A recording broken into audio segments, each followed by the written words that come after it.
Hello everyone, आप सभी का स्वागत है मेरे यूट्यूब चैनल में। देखो यार, आज हम बात करने जा रहे हैं मारा नाम की फिल्म की, जो जस्ट रिसेंटली अमेजॉन प्राइम में रिलीज़ हुई है। अगर आप सभी इस फिल्म को वॉच करना चाहते हो तो उसके लिए आपको प्राइम मेंबरशिप लेनी पड़ेगी।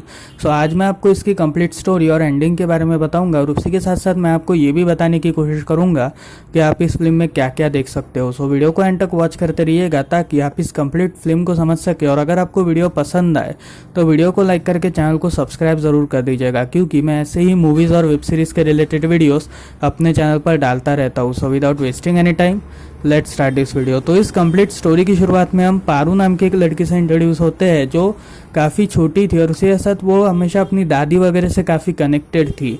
तो बचपन में ये सभी लोग एक जर्नी के लिए निकले थे जहाँ पर पारू सो नहीं पा रही थी। इसी वजह से वो अपनी दादी से कहती है कि अगर वो उसे कहानी सुनाए तो काफ़ी अच्छा होगा, लेकिन पारू की दादी उसे कहानी नहीं सुना पा रही थी। इसी वजह से वो थोड़ी डिसअपॉइंटेड थी। और तभी उनके बाजू में जो बैठी हुई लेडी थी, वो एक क्रिश्चियन लेडी थी जिनका नाम मैरी था। वो कहती है कि वो पारू को कहानी सुनाएगी, जिसके बाद वो उसे एक सोल्जर की कहानी सुनाती है कि वो काफ़ी ताकतवर टाइप का सोल्जर था और उसकी ताकत इस कदर थी कि जब भी वो कहीं पर भी आता था उसके स्वागत के लिए लोग शंख वगैरह बजाया करते थे। अब एक दिन वो एक सफ़र के लिए निकलता है जिसमें उसे एक फिश की तलाश थी, और ये फिश अगर उसके पास आ गई तो वो पूरे ब्रह्मांड की ताकत अपने अंदर समा पाएगा। इसी वजह से वो इस फिश को ढूंढने के लिए निकल जाता है। अब यहाँ पर उसे काफ़ी कठिनाइयों का सामना करना पड़ता है, और इन कठिनाइयों का सामना करने के बाद वो जैसे तैसे कर उस फिश की तरफ जाता है, लेकिन अचानक से उसकी नाव डूब जाती है और वो हमेशा के लिए उस फिश से कनेक्टेड हो जाता है और अपना जो शंख है वो उस फिश को दे देता है। इसी वजह से उसकी जो ताकत थी वो अब उस फिश के अंदर आ चुकी थी और उसने खुद की जिंदगी को त्याग दिया था। जिसके बाद पारू जो थी वो इस कहानी को सुनने के बाद सो गई थी, लेकिन अचानक से बस रुक दी जाती है, जिसकी वजह से पारू की नींद खुलती है। और जब वो देखती है तब उसकी दादी को मिर्गी का दौरा पड़ा था और अचानक से उनकी बोलती बंद हो गई। जिसके बाद कहानी थोड़े साल बाद शिफ्ट ऑन होती है, जिसमें पारू अब बड़ी हो चुकी थी और उसकी शादी की बात चल रही थी, और उसकी शादी किशोर नाम के एक लड़के से फिक्स होने वाली थी। इसी वजह से उसकी माँ उसे फोर्स कर रही थी कि अगर तुम किशोर से शादी करोगी तो तुम्हारे लिए काफ़ी अच्छा होगा। इसी वजह से पारू जो थी वो ये डिसाइड करती है कि वो एक हफ्ते के लिए वैकेशन के लिए निकलेगी, ताकि वो खुद को थोड़ा बहुत संभाल सके कि क्या वो शादी के लिए सच में तैयार है या फिर नहीं। इसी वजह से वो एक हफ्ते के लिए वैकेशन पर चली जाती है और वो एक गांव के साइड में जाती है, जिसमें उसकी मुलाकात डेविड नाम के एक शख्स से होती है जो उससे घर देता है। अब यहाँ पर डेविड जो था वो एक तरह का केयर टेकर था, और वो उसे घर देता है जहाँ पर उस घर में काफ़ी पेंटिंग्स वगैरह बनाई गई थी। और जैसे ही पारू उस घर की खिड़की को खोलती है तब वो उस कहानी के चित्रीकरण को देखती है जो कहानी मिस मैरी ने उसे बचपन में सुनाई थी। इसी वजह से वो डेविड से इस बारे में पूछती है कि आखिर ये सब किसने किया। जिसके बाद वो मारा इस शख्स का नाम लेता है और कहता है कि ये जो घर है ये भी मारा का ही है, इसी वजह से तुम यहाँ पे रह सकती हो, क्योंकि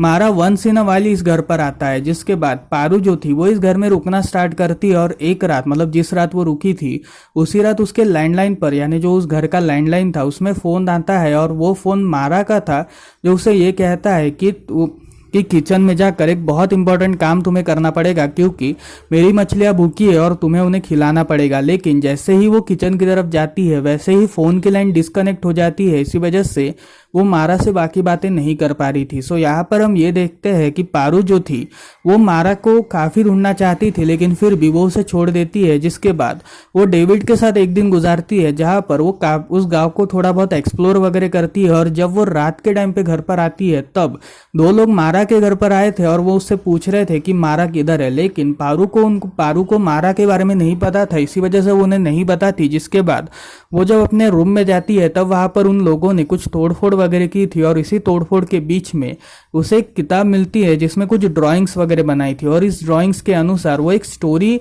बताना चाहता था, जिसमें एक दिन उसके घर पर एक चोर आता है और वो उस चोर के साथ थोड़ी बहुत ड्रिंक वगैरह लेता है। जिसके बाद वो चोर उसे ये कहता है कि अगर वो उसके साथ चोरी करेगा तो काफ़ी अच्छा होगा। जिसके बाद ये दोनों चोरी करने के लिए निकलते हैं, और वहीं पर ही उन्हें कुल्फ़ी वाला मिलता है जहाँ पर ये 5-6 कुल्फ़ियाँ ले लेते हैं, और मारा जो था उसमें से एक कुल्फ़ी वो प्रोस्टिट्यूट को दे देता है। जिसके बाद वो वहाँ से चला जाता है, और तभी वो लोग एक घर की खोज करते हैं। जिसके बाद वो उस घर की छत के ऊपर जाते हैं, और जैसे ही वो अंदर का दृश्य देखते हैं वो दोनों काफ़ी हैरान थे, क्योंकि एक लड़की सुसाइड अटेम्प्ट करने की कोशिश कर रही थी। और उसके बाद ड्राइंग्स अवेलेबल नहीं थे। इसी वजह से पारू जो थी वो थोड़ा बहुत हैरान होती है कि आखिर वो ड्राइंग्स किधर है। इसी वजह से वो डेविड से इस बारे में पूछती है, पर डेविड को इसके बारे में कुछ नहीं पता था। इसी वजह से डेविड एक आर्कियोलॉजिस्ट का उसे एड्रेस देता है जो एंटिक पीसेस वगैरह बेचने का काम करता था। और जब वो उस एंटिक पीस बेचने वाले के पास जाती है तब वो ये कहता है कि मारा एक काफ़ी अच्छा किस्म का इंसान था और वो हमेशा लोगों के लिए जीने का काम करता था। एक्चुअली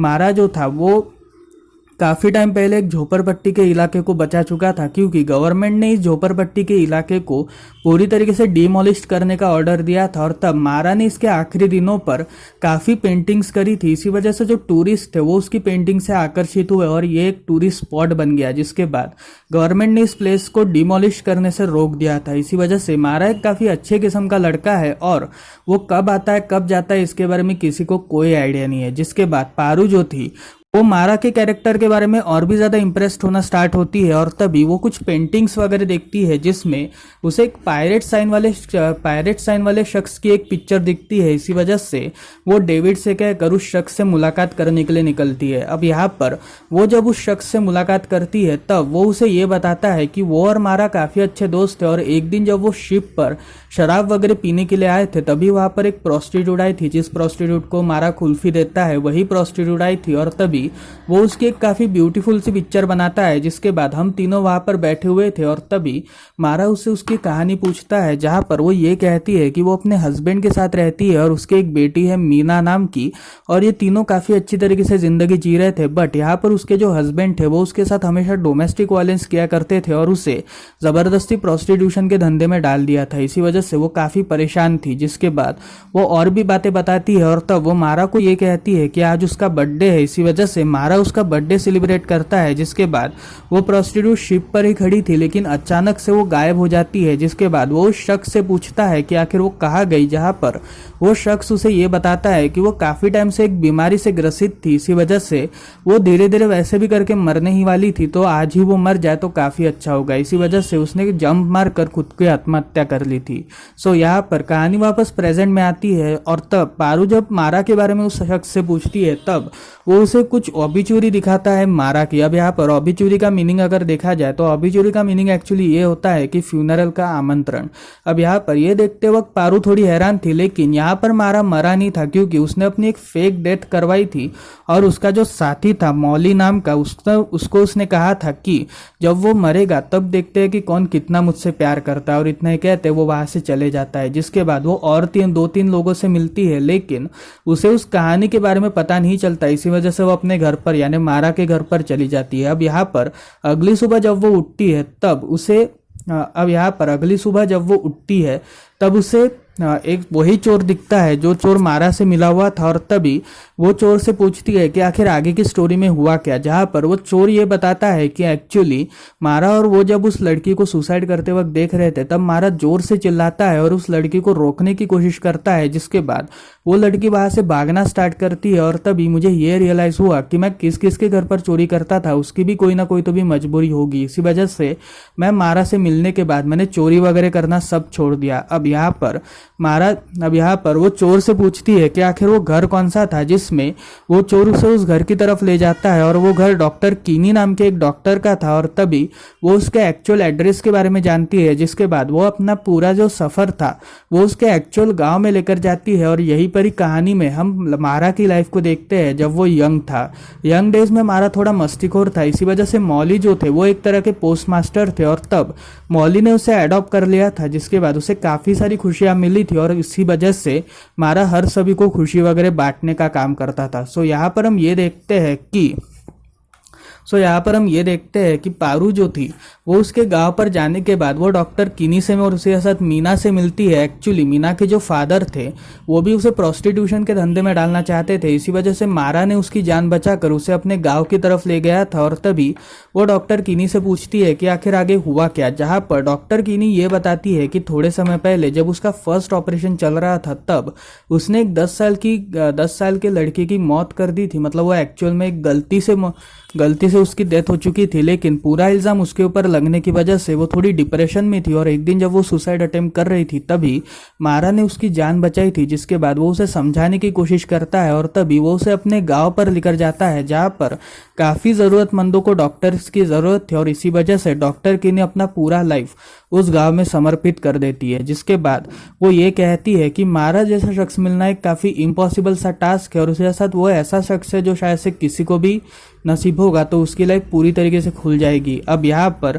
पारू मारा के बारे में पूछती है कि आखिर मारा कब आएगा, जहाँ पर डॉक्टर कीनी उसे ये बताती है कि मारा यहाँ पर सिर्फ कभी कभी ही आता है, इसी वजह से उसके एड्रेस के बारे में कोई भी नहीं जानता। सो यहाँ पर हम ये देखते हैं कि पारू जो थी वो मारा के लिए वेट कर रही थी और तभी वो मौली से अपने लव स्टोरी के बारे में पूछती है, जिसमें मौली ये बताता है कि उसकी एक लव स्टोरी थी और वो लड़की थी मीनाक्षी, जिसके लिए वो जीने मरने की बात करता था, लेकिन उसके गांव पर बाढ़ आने की वजह से मीनाक्षी से उसकी मुलाकात हो नहीं पाई जिस दिन वो उसे प्रपोज करना चाहता था। इसी वजह से वो उसकी याद में अभी तक जी रहा है और तभी पारू जो थी वो मीनाक्षी की एक फोटो देखती है, जिसके बाद उसे ये बात रियलाइज होती है कि मीनाक्षी और कोई नहीं बल्कि मैरी ही थी, जो स्टार्टिंग में उसे कहानी सुना रही थी वो और कोई नहीं बल्कि मीनाक्षी ही थी। इसी वजह से वो और ज़्यादा हैरान होती है और अगली सुबह मारा आ जाता है क्योंकि मौली का बर्थडे था, इसी वजह से मारा वहाँ पर आता है और वो मौली वगैरह को विश करने के बाद डॉक्टर कीनी को ये कहता है कि मैं मीनाक्षी को ढूंढ नहीं पाया और ये मेरी लाइफ की सबसे बड़ी गलती है क्योंकि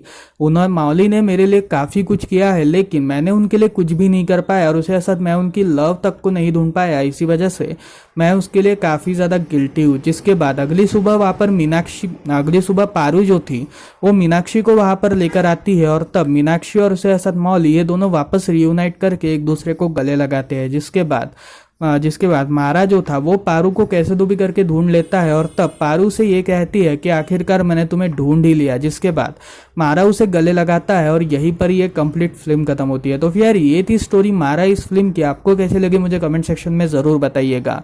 इस फिल्म के अगर शॉर्ट रिव्यू की बात करी जाए तो सीरियसली कहूँ तो ये फिल्म एक ब्यूटीफुल फिल्म है और आप सभी को ये फिल्म एक बार तो भी ज़रूर वॉच करनी चाहिए क्योंकि ये काफ़ी ज़्यादा यूनिक फिल्म है। तो आप सभी इस फिल्म को ज़रूर एक बार इंजॉय करिएगा। सो मिलते हैं अगली वीडियो में, तब तक के लिए बाय बाय।